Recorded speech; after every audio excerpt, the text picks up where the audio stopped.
Buenas tardes, ¿cómo están? Vamos a ver en este video una aplicación rápida de impedancias. Vamos a ver qué es una impedancia, para qué sirve, qué efecto produce en la corriente eléctrica. Vamos a ver qué es una reactancia inductiva, una reactancia capacitiva. Y algún ejercicio práctico si es necesario. Y vamos a utilizar los números complejos como modelo matemático para poder calcular nuestras impedancias. ¿Sí? Muy bien, vamos a ir a nuestra pantallita de dibujo. Ahí estamos. Ahí, y esto lo vamos a traer por acá. Ahí está. Voy a quedar acá arriba para no molestar. Ahora mandamos un poquito. Muy bien. Ahí estamos. Y venimos para acá. Listo, borramos y borramos. Muy bien.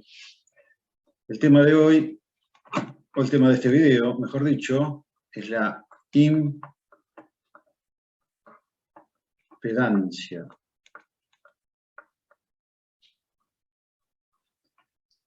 ¿Qué es una impedancia? Cuando nosotros tenemos un circuito de continua y le poníamos una resistencia, teníamos un circuito de continua y con lo que estábamos una resistencia, lo que sucedía era que aparecía una corriente. ¿Sí? Una tensión, una corriente, esa corriente depende de B sobre R, ahí, etcétera, etcétera, etcétera. Bueno. ¿Qué pasaba si conectábamos un capacitor? Bueno, supongamos que teníamos una resistencia y un capacitor, lo que pasaba era lo siguiente. Si el capacitor estaba inicialmente descargado, al cerrar la llave de R y C, cuando yo cierro la llave, aparece una corriente. Dijimos que el capacitor no puede variar bruscamente su tensión, la tensión BC, por eso es que la corriente aumenta de golpe. Entonces, como que la corriente crecía más rápidamente que la tensión. ¿Qué sucedía cuando teníamos un circuito con una resistencia y un inductor? L, una resistencia, un inductor y una tensión. Bueno, cuando yo cierre, acá podría ser las curvas, tensión y corriente. La corriente acá crecía de golpe y después descendía, esto es tiempo, y acá la tensión crecía exponencialmente. Cuando el circuito era inductivo, aparece una corriente, pero dijimos que el inductor se opone a los cambios, esto es tiempo, esto es tiempo. Entonces la corriente crecía exponencialmente y la tensión se generaba en picos de sobretensión, ¿sí? La tensión negativa, en este caso. Entonces, en el caso de la resistencia, al poner un escalón de tensión, la corriente era un escalón de tensión. O sea que se dice que estaban en fase. La misma forma de la tensión es la misma forma de la corriente. Cuando yo tengo un capacitor conectado en una tensión continua, dijimos que el capacitor absorbe corriente para luego cambiar su tensión. O sea que el capacitor no es posible cambiarle los valores de tensión, para eso cambia sus valores de corriente interna. Y el inductor funciona justamente al revés. Por la ley de Faraday-Lenz de la autoinducción, dijimos que a un inductor, cuando yo le quiero cambiar la corriente, cambia su valor de tensión, generando sobretensiones, y eso genera un desfasaje entre la tensión y la corriente. Bueno, entonces, cuando yo tenga un inductor L y le aplique una tensión que permanentemente varía, lo que aparece es un efecto. Ese cambiar permanentemente de corriente, lo que hace es cambiar permanentemente de tensión en sus extremos. ¿sí? Y a ese efecto se le llama XL, reactancia inductiva, y es 2 por pi por F, donde F es la frecuencia, por L. ¿Sí? F es frecuencia. A esto se le llama reactancia inductiva. Y es el efecto que produce una reactancia cuando le aplico una tensión alternada. Permanentemente le quiero cambiar la corriente y permanentemente cambia su tensión en sus extremos. Eso genera como una oposición a los cambios. A ese efecto se llama reactancia inductiva y la unidad de medida es el ohm. ¿Sí? 2 por pi por F por L es el ohm. ¿Qué pasa cuando yo tengo un capacitor? Bueno, ocurre justamente lo contrario y aparece un efecto que cuando yo le quiero cambiar la tensión permanentemente, aparece XC que vale 1 sobre 2 por pi por F por C, donde F es la frecuencia de la tensión con la cual estoy alimentando, se llama reactancia capacitiva. También se mide en ohm. Y el efecto es que ante los cambios permanentes de la fuente de alimentación, el capacitor cambia continuamente su corriente. Es como un efecto de rechazo también. Entonces, no es una resistencia, solamente que toman energía y la devuelven, almacenan y devuelven.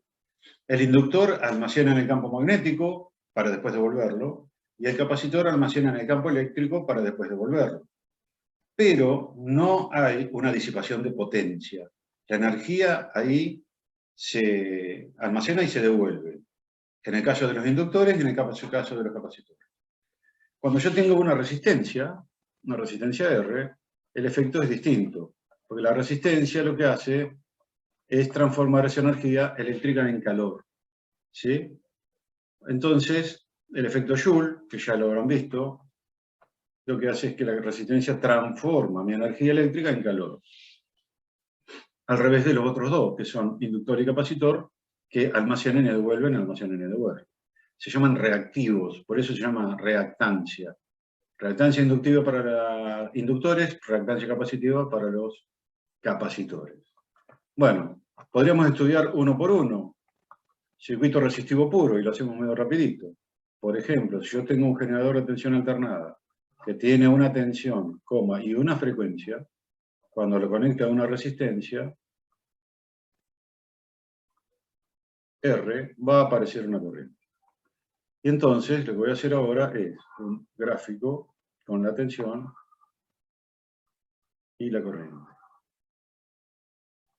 A este circuito lo llamamos, acá voy a graficar la tensión, acá voy a graficar la corriente, acá tengo el tiempo, resistivo puro.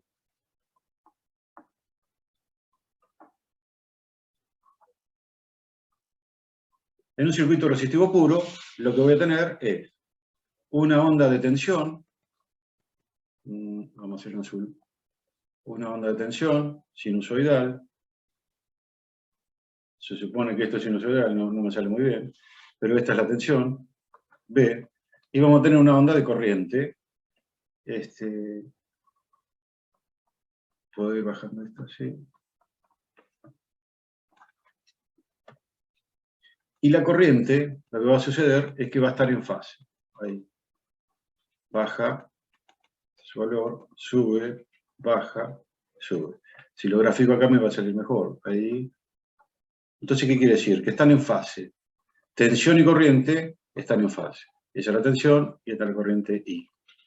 Esta es la corriente I.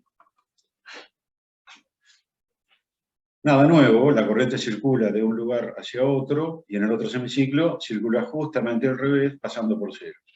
A esas tensiones se llaman tensiones alternadas y generan unas corrientes que también son alternadas. O sea que van y vienen, circulan en un sentido y circulan en el otro. Bárbaro. ¿Qué sucede si yo ahora tengo, por ejemplo, un generador de tensión y pongo un inductor?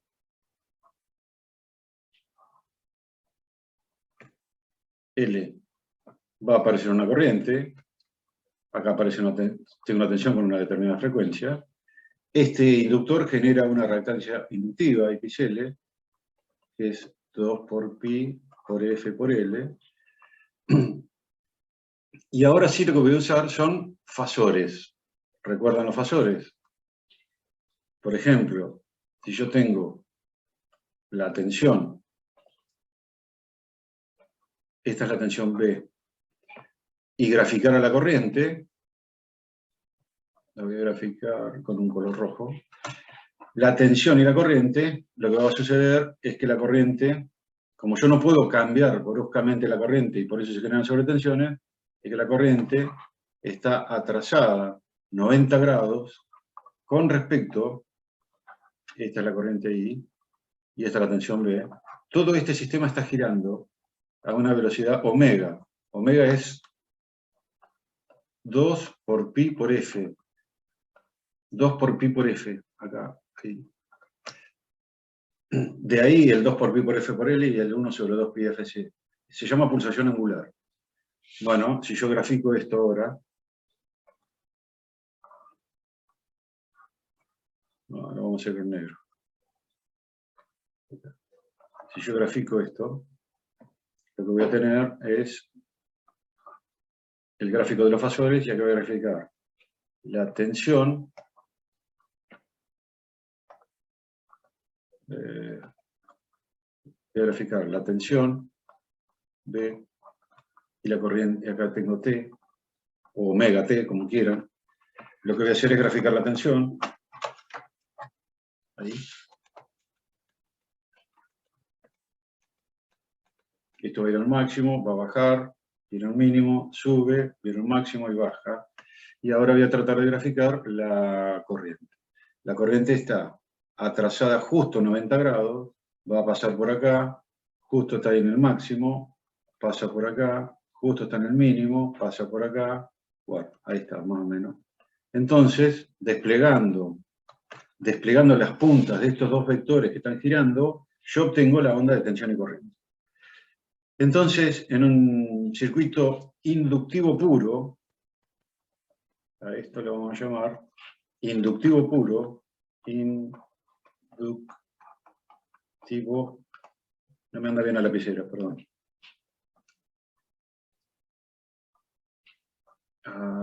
Esto, ahí. Inductivo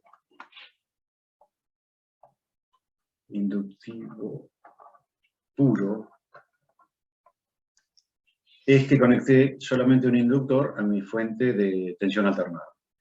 En un circuito inductivo puro, la corriente está atrasada justo 90 grados con respecto a la tensión. ¿Cuánto vale la corriente? Bueno, la corriente I vale la ley de Ohm y es B sobre XL. ¿Sí? Y ese va a ser el valor de la corriente que va a circular. Recuerden que un inductor en corriente continua era un cortocircuito. Ahora vamos a ver qué pasa cuando tengo un generador de tensión alternada y le conecto un capacitor. Bueno, acá tengo algo que se llama XC, y esto es 1 sobre 2 por pi, por F y por C. Y acá tengo la tensión. ¿Qué pasa? Y aparece una corriente. Y la corriente I, vale la ley de Ohm, es B sobre XC. ¿Qué está sucediendo ahora? Voy a poner la tensión y voy a poner la corriente. La corriente ahora está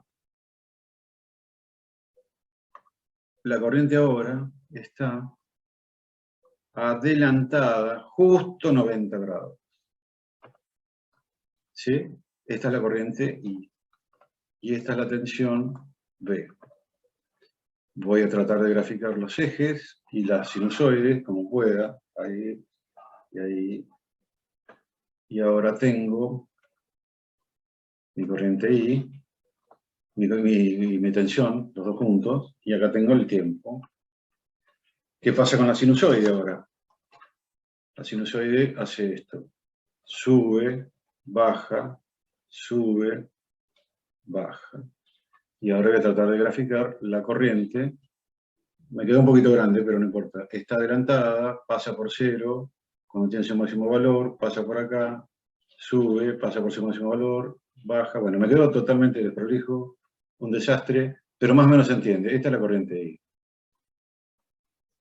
Observen que cuando no tengo tensión, en los puntos donde no tengo tensión, acá, la corriente es máxima. Y cuando la tensión es máxima, la corriente es 0. Y cuando la tensión es 0, la corriente es máxima, pero en sentido negativo. ¿Eso qué quiere decir? Está absorbiendo corriente cuando yo cambio los valores de tensión, ¿sí? En el circuito. Bueno, eso es lo que ocurre. ¿Cómo relaciono todo esto ahora con los números complejos que habíamos visto? Bueno, vamos a tratar de ver cómo relacionamos eso y a qué le llamamos impedancia. Supongamos ahora que tengo un circuito conectado, y lo voy a hacer bien genérico, así, ¿no? Tengo un circuito de tensión alternada, tiene una tensión y una frecuencia. Normalmente la frecuencia de la red, saben que son 50 ciclos. Acá tengo un circuito RL. Acá tengo una resistencia y acá tengo una inductancia, a la cual corresponderá una XL. Esa XL es 2 por pi, por F y por L. El grado de oposición del inductor o de la reactancia depende no solo del valor de inductancia, que se mide en Henry, también depende de la frecuencia de ese generador a la cual yo he conectado. Bueno, acá aparecen los números complejos. Porque esto que tengo conectado acá, para nosotros, todo esto que tengo conectado acá, para nosotros es una impedancia. Ahora se llama Z y es una impedancia.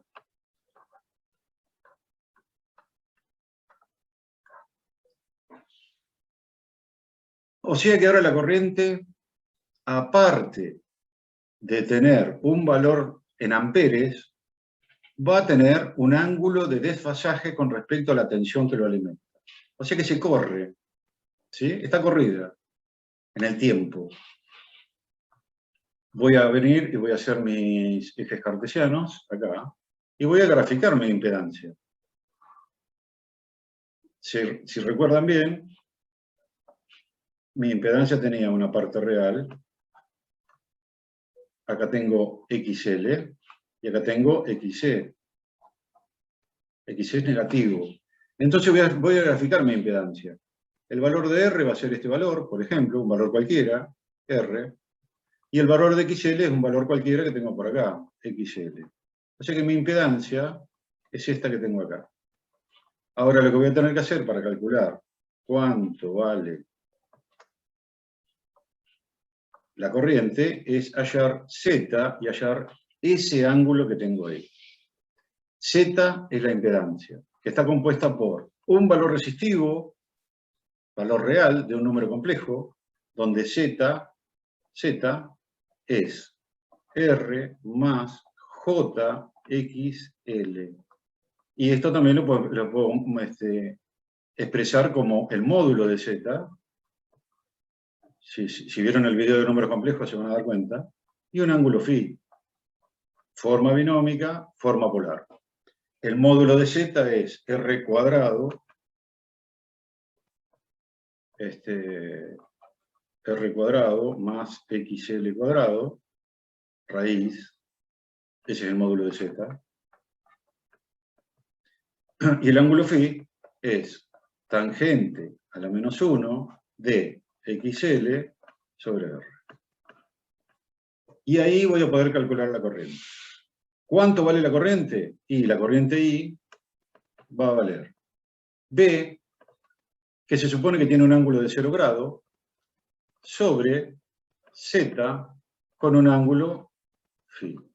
Todo esto tiene un número, este será 220, 110 o lo que sea. Si la tensión no tiene un ángulo de fasaje determinado, lo pongo como 0 grado. Y el ángulo φ está dado por la carga o la impedancia. A este circuito le llamamos resistivo inductivo. ¿Qué va a pasar cuando el circuito sea resistivo y capacitivo?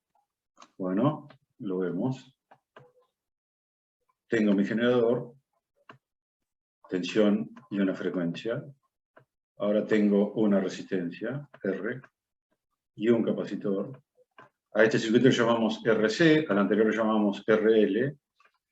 Este C va a generar una XC, que es 1 sobre 2 por pi por F por C, donde C es el valor de capacidad, este es un 2, y F es la frecuencia. Y lo que va a pasar acá ahora es lo siguiente: aparece una corriente y vamos a ver Z cuánto vale. Z vale, graficándolo en ejes cartesianos, hacemos así y hacemos así.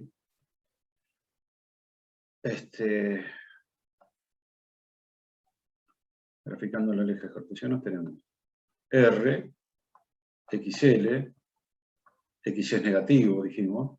Por lo tanto, como no tengo XL, no hay inductor, voy a graficar XC, XC es negativo, y una resistencia R, acá. Bueno, ¿cuánto vale entonces ahora mi módulo Z? Bueno, mi módulo Z va a valer esto que tengo acá. Pero, ahí. Perdón, esto que tengo acá. Ahora, ese es mi módulo Z. Y este es mi ángulo phi. O sea que phi es negativo. ¿Está? Ese módulo Z vale R menos JXC. Ay, Dios mío, este lápiz está volviendo loco. Ahí, J menos JXC. O lo que es lo mismo, el módulo de Z por un ángulo phi, en el cual el módulo de Z es R cuadrado más XC cuadrado, todo raíz, y la tangente del ángulo phi vale menos XC, porque es negativo, sobre R. ¿Sí? Con lo cual el ángulo phi va a valer tangente a la menos 1 de menos XC sobre R. Este es un circuito de RC. Nos quedaría ver un circuito RLC, donde tengo los tres. Y lo vemos. Y un circuito LC. Entonces, volvemos a poner acá un generador. Venimos con una resistencia. Venimos con un inductor. Y venimos con un capacitor. Ahora tengo un circuito RLC. Tensión, frecuencia. Acá tengo XL. Acá tengo XC. Y voy a graficar mi impedancia una vez más. Y acá hay que prestar muchísima atención. Acá voy a tener XL, acá voy a tener XC, y acá voy a tener R. La parte real de un número complejo va a ser la resistencia que tenga el circuito, siempre hablando de un circuito en serie, ¿eh? No estoy hablando de un circuito en paralelo, se va a complicar, ¿eh? Entonces, como está todo en serie, Z, mi impedancia, vale la parte resistiva, o la parte real, más. Vamos a suponer que tengo XL, que tiene un valor determinado, y tengo XC, otro valor determinado, pero más chico que XL. Y acá tengo una resistencia R. Perdón, estoy dibujándome ahí, R, para que se vea bien. Acá tengo XC, es negativo. Como XL y XC están en el mismo eje imaginario, los voy a poder restar directamente, o sumar directamente, porque en realidad la suma es de un número negativo, con lo cual se convierte en una resta. Entonces me queda la parte resistiva, expresándolo binómicamente, más J, XL, menos XC. Y esta ha sido la fórmula que les han enseñado a ustedes. El módulo de Z, perdón, lo que voy a hacer es tratar de traer para acá XC. Si lo traigo para acá y lo resto, me queda así. Esto es XC. Entonces me va a quedar XL menos XC, un valor por ahí. Y acá voy a tener Z, con un ángulo de fasaje determinado. lo pongo así y lo pongo en verde, así. Z lo tengo acá. Ese es el valor de Z, y este es el valor del ángulo φ. Este ángulo φ va a ser el que me va a dar el ángulo de desfasaje entre la tensión y la corriente. ¿Cómo calculo el módulo? Porque yo tengo que sacar la corriente.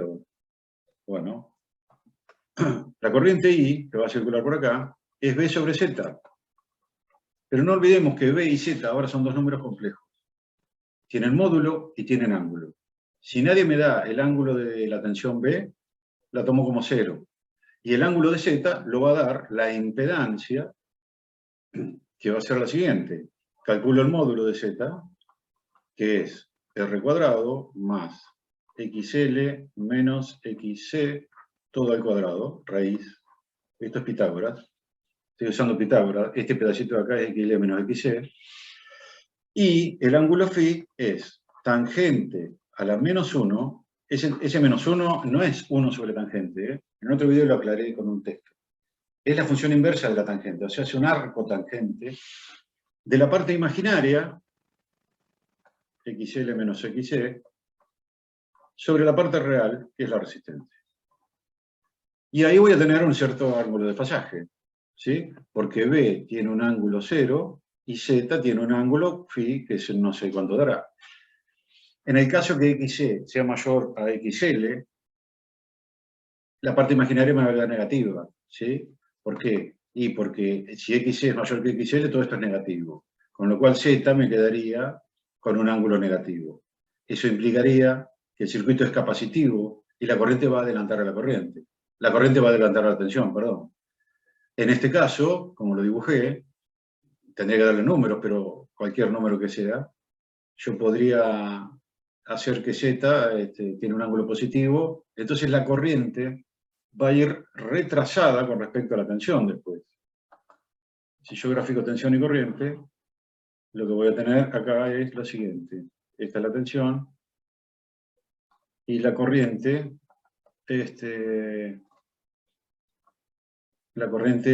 como el ángulo es positivo, la corriente va a ir retrasada y me va a quedar por acá.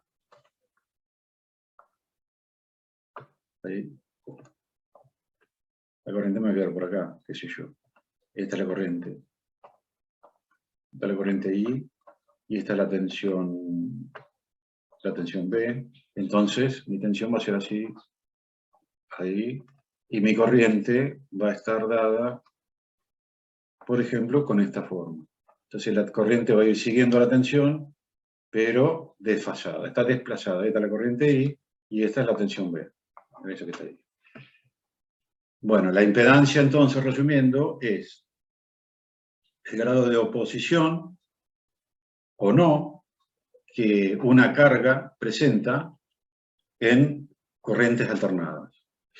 Usamos sinusoides, porque en la realidad el técnico no va a trabajar con otra cosa que no sea el sinusoide. En la electrónica se usan otras funciones, ondas cuadradas, triangulares, bueno, lo que sea. Por ejemplo, números binarios, un 0 y un 1 es una onda cuadrada. O es 0 o es 1, o pueden ser una sinusoide también. Y básicamente esto es una impedancia conectada a un circuito de corriente alterna. Una cosita más para recalcar. Fíjense lo que pasaría si XL es igual a XC. Bueno, XL menos XC me da 0. Y me desaparece la parte imaginaria. Eso quiere decir que la impedancia es resistiva pura, aunque tenga inductores y capacitores. Ese caso se llama resonancia. Resonancia. Y es el caso en el cual XL es igual a XC, siempre y cuando el circuito sea en serie. Si es en paralelo, no. La resonancia se da cuando el generador ve una carga resistiva pura, aunque tenga otros componentes. El generador tiene que ver así, ¿sí? Si el generador ve así una resistencia pura, es porque XL y XC son iguales. Y lo que está sucediendo es que el inductor le devuelve energía al capacitor, la absorbe, y después le devuelve energía al inductor, y así sucesivamente. Hay un juego de energías entre ellos dos, y el generador ve una resistencia absolutamente resistiva. Bueno, espero les haya servido y cualquier cosa hago un ejemplo de podría ser un ejemplo de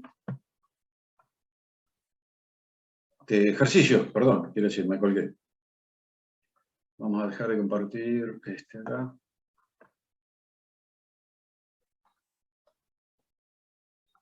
Les mando un saludo acá desde el televisor del año 45 o el año 50.